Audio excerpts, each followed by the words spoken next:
है हमारे इस YouTube चैनल में। और आज आपको मिलवाने जा रहे हैं मुंबई डिवीज़न के गार्ड से, जो कि एक बहुत छोटे गांव से आते हैं, लेकिन सपना उन्होंने बहुत बड़ा देखा था और उनका सपना भी सफल हुआ। तो आइए उनसे जानते हैं कि उनका सफलता का राज क्या है। तो आइए खुद ही आप उनसे रूबरू हो जाएं। गुड्डू जी, आपका स्वागत है हमारे इस YouTube चैनल में। और मैं आपको जो हमारे प्रतियोगी छात्र हैं, जो अभी एग्ज़ाम दे रहे हैं, लाखों छात्रों जिनका एग्ज़ाम हो चुका है, कुछ छात्रों का और उनका होने वाला है, तो आप अपना सफलता का राज उनसे शेयर कीजिए और उनको थोड़ा इंस्पायर कीजिए कि वो अपना एग्ज़ाम ये कैसे क्रैक करें। सभी दोस्तों को नमस्कार। देखिए, पढ़ाई का मतलब ये नहीं हुआ है कि पढ़ाई दिन रात पढ़ा जाए, 24 घंटा पढ़ा जाए, 18 घंटा पढ़ा जाए। पढ़ाई का मतलब ये हुआ कि आप रेगुलर पढ़िए, 8 घंटा पढ़िए, 6 घंटा पढ़िए, लेकिन रेगुलर पढ़िए। रेलवे में आने के लिए आपको रेलवे में इंग्लिश पूछता नहीं उतना। अब पहले की अब ऑनलाइन एग्ज़ाम हो गया है, पहले ऑफलाइन था और ऑनलाइन हो गया एग्ज़ाम।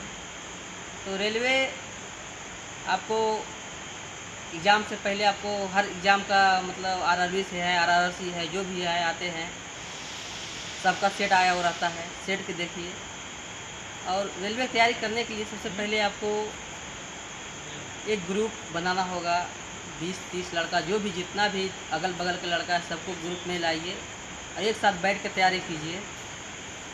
उससे ज़्यादा मोटिवेट होता है, उससे आपको ये क्षमता होता है, पता चलता है कि हम कितना तैयारी में है, कितना हम पानी में हैं, मेरे से हम कितना आगे है। हमेशा मेरा तो एक ही सपना था कि देखिए, हम बहुत स्ट्रगल करके आए हैं। अपना कहानी क्या बताएं आपको। हम जब इंटर पास किए थे तो मजबूरी के हम बाहर कमाए, भी कपड़ा लाइन में काम किए हैं, राजस्थान भी वाह, गए हैं, अच्छा। वहाँ होंडा कंपनी भी काम किए हैं, दिल्ली में प्लास्टिक वाला भी काम किए हैं। ये सब काम करने के बाद भी रेलवे में कैसे आ गए? तो एक क्या सेकंड एक सेकंड गार्ड साहब, आपने बताया कि आपने पढ़ाई छोड़ करके पहले फिर बीच में आपने नौकरी की, उसके बाद आपने ये एग्ज़ाम क्लियर किया। इतना कठिन एग्ज़ाम जो माना जाता है, कठिन नहीं है, लेकिन आपने इतना कठिन एग्ज़ाम पढ़ाई छोड़ के बीच में आपने नौकरी की, उसके बाद आपने ये क्लियर किया, ये आप बता रहे हैं। बिल्कुल। जब हम इंटर पास किए थे तो घर की मजबूरी के कारण हम कमाने के लिए बाहर गए हैं। ज़्यादा समय नहीं कमाए, 6 ही महीने कमाए, लेकिन 6 महीना देखे कि बाहर कमाना कितना मुश्किल है एक आम आदमी के लिए। डिग्री कुछ नहीं रहता है, आपको नॉलेज होना चाहिए। प्राइवेट कंपनी में, सरकारी कंपनी में सरकारी माने के लिए आपको उस तरह मेहनत करना है, तब आइएगा। काहे कि आज की जन फॉर्म निकलता है, मतलब आपका कहने का 50,000 फॉर्म निकला आरआरसी में, तो भरने वाला कितना होता है? 2 करोड़, 3 करोड़। सोचिए, अनुपात मिलाइए आप, कितना अनुपात में आप क्लियर कीजिएगा। अगर आरआरबी भरते हैं तो 10,000 12,000 सीट आता है, और फॉर्म भरता है 1-1.5 करोड़ फॉर्म आता है। तो किस तरह हम करेंगे? तो मेरा क्या हुआ कि कमा के घर से गए, वहाँ एक ट्यूशन खोले, ट्यूशन में बच्चे को पढ़ाने लगे, घर में रिवाइज करते थे और सेट ग्रुपिंग चालू किए। ग्रुपिंग चालू करने के बाद ये समझ में आया, पहले गए ग्रुपिंग में तो हमको बोला कि भैया तुम तो बाहर से आए हो, तो तुमको अभी उतना नॉलेज नहीं है। तो धीरे धीरे ग्रुपिंग में 1 महीना, 2 महीना, 10 नंबर, 5 नंबर ला रहे थे। उसके बाद सबसे पीछे रहते थे। उसके बाद तैयारी करते करते 6 महीना में 5वां पोजीशन, 6ठा पोजीशन धीरे धीरे आने लगे, आगे बढ़ने लगे। उसके बाद उसी साल भर के अंदर में ग्रुप डी का एग्ज़ाम आया, तो हम आरआरबी पटना भरे थे। तो वहाँ ग्रुप डी मेरा एग्ज़ाम क्लियर हो गया और वहाँ फिर मेरिट में छड़ गए। फिर 2016, 15-16 में आया आरआरबी एनटीपीसी, फिर उसका एग्ज़ाम भरे। तो मेरे पास आईटीआई हम नहीं किए हुए थे, ग्रेजुएशन किए हुए हैं, लेकिन आईटीआई नहीं किए थे, इसीलिए मेरे पास ऑप्शन नहीं था कि रेलवे ड्राइवर भी बन सकते हैं। इसलिए ये सोचे, हाइट भी उतना नहीं था परफेक्ट कि और अदर जॉब ले सकते, उतना इंग्लिश भी मेरा मजबूत नहीं था कि एसएससी में जा सकते हैं। मेरा एक ही ऑप्शन समझ में आ रहा था कि रेलवे जाएंगे या फिर घर में फिर ऐसे ही रहेंगे। तो फिर अपना वही दिन रात मेहनत करके फिर क्लास में अपना बैच में टॉपर, धीरे धीरे अपना जो 150-200 लड़कों का बचा था उसमें भी टॉपर आने लगे। जीके मैथ इतना मजबूत अपना कर लिए, रीजनिंग उसमें भी टॉप आने लगे। RRB NTPC exam. और सबसे बड़ी बात ये दोस्तों कि जितना भी आप सेट मारते हैं, सेट में आपका क्या कमी रह जाता है, उसको दोबारा रिवाइज कीजिएगा। ये नहीं कि सेट मारे मेरा इतना नंबर आया, क्या गलती किया, गलती को मेन पकड़िए। सिर्फ सेट मार दिए चलाए उससे नहीं होता है, गलती किए उसको पकड़िए, जो मैथ आपसे नहीं बना वो मैथ को बनाइए और सेट प्रैक्टिस रेगुलर कीजिए। इस तरह आरआरबी एनटीपीसी हम क्लियर किए हैं और रेलवे मुंबई आरआर कुछ गार्ड पद पे ज्वाइन अभी हूँ मुंबई में। जी गार्ड साहब, आपने कोचिंग ली थी या आपने सेल्फ स्टडी की थी? देखिए कोचिंग जब कंपटीशन का गए थे तो मैथ का कोचिंग लिए थे, मैथ क्लास का। बाकी जीके जीएस अपने खुद से किए हैं।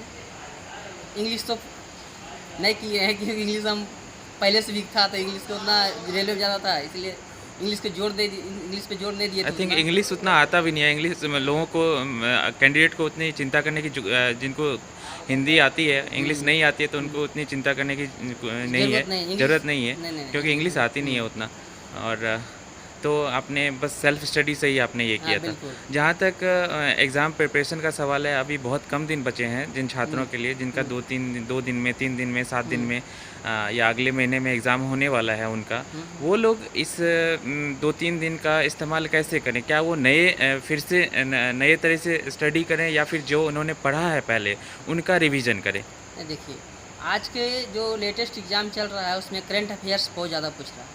जी। आप करंट अफेयर्स नहीं पढ़े तो पहले आप करंट अफेयर्स जो आता है साल भर का, 1.5 साल का जो आता है, 2 साल का आता है, उसको आप पढ़िए, करंट अफेयर्स पढ़िए।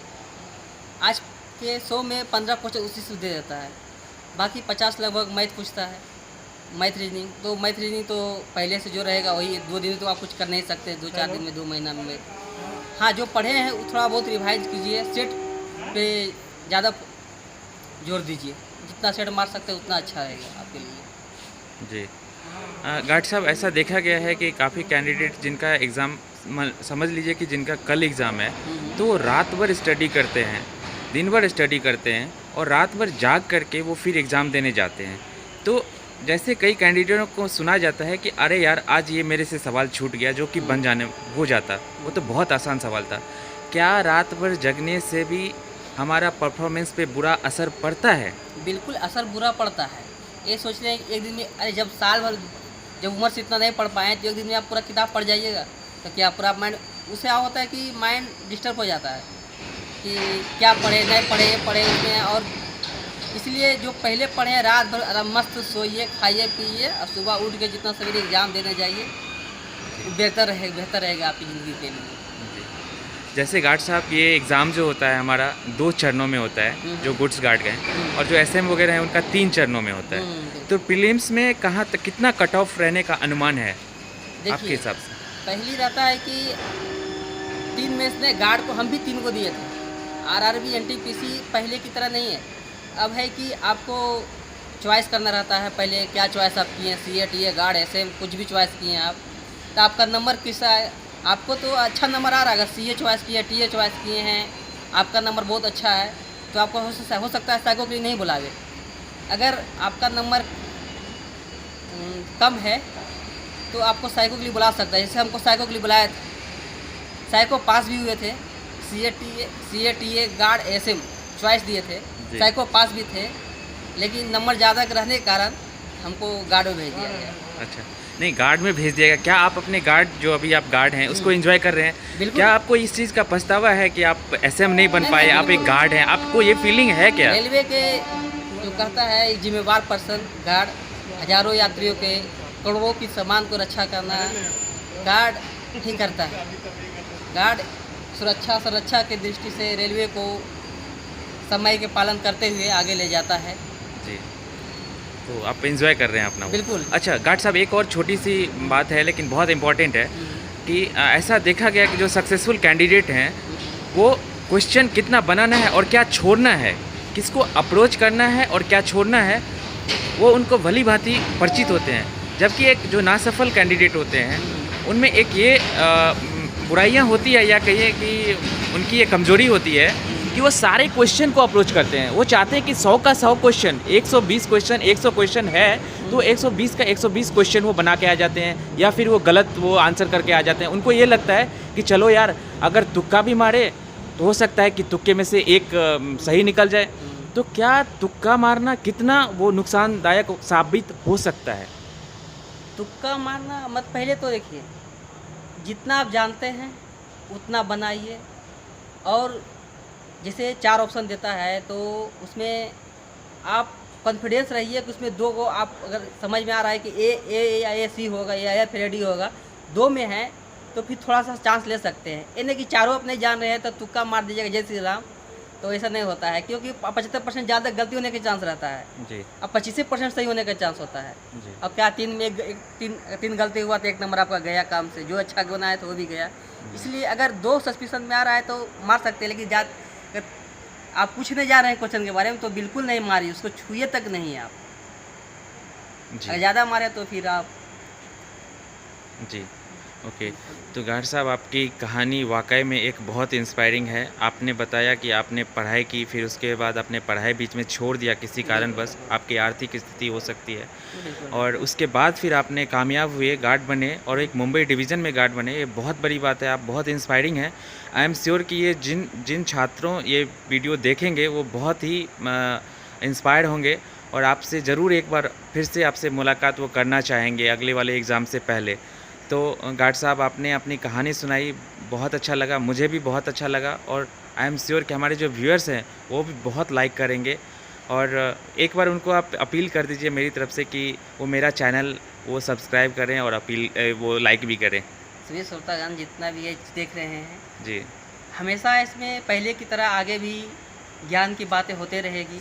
जी। इसको सब्सक्राइब कीजिएगा तो सबसे पहले आपके पास जाएगा। इसको कीजिए, लाइक कीजिए जी। और आप फिर हमसे से जुड़िए। आप फिर इनसे से आएंगे, जुड़िए। आप फिर से बिल्कुल। आएंगे, आप वादा करते हैं फिर से आएंगे? जब आप बुलाइएगा, ज़रूरत पड़ेगा, आप कमेंट में लिखिए, कोई जी। आपको परेशानी हो रहा जी। है तो हम आपको क्वेश्चन का आंसर देंगे। जी। धन्यवाद क्योंकि गार्ड दोस्तों। साहब, उसमें चरणों में एग्ज़ाम होता है, तो पहला एग्ज़ाम हुआ, फिर दूसरा एग्ज़ाम होता है, फिर उसका मेडिकल होता है, डॉक्यूमेंट वेरिफिकेशन होता है। तो इन बिल्कुल। सारे चरणों में मैं आपसे ज़रूर मुलाकात कराना चाहूँगा अपने जो व्यूअर्स हैं उनको। बिल्कुल, बिल्कुल। जब भी बुलाए तब आएंगे। जी। धन्यवाद। धन्यवाद, बहुत अच्छा लगा मुझे आपसे मिलके, और आपको मेरी शुभकामनाएँ हैं और कांग्रेचुलेसन सर, आपको अपने एग्ज़ाम क्वालिफ़ाई करने के लिए, और thank you very much sir. आपका फिर से अगले एपिसोड में आपको ज़रूर बुलाएँगे। Thank you sir.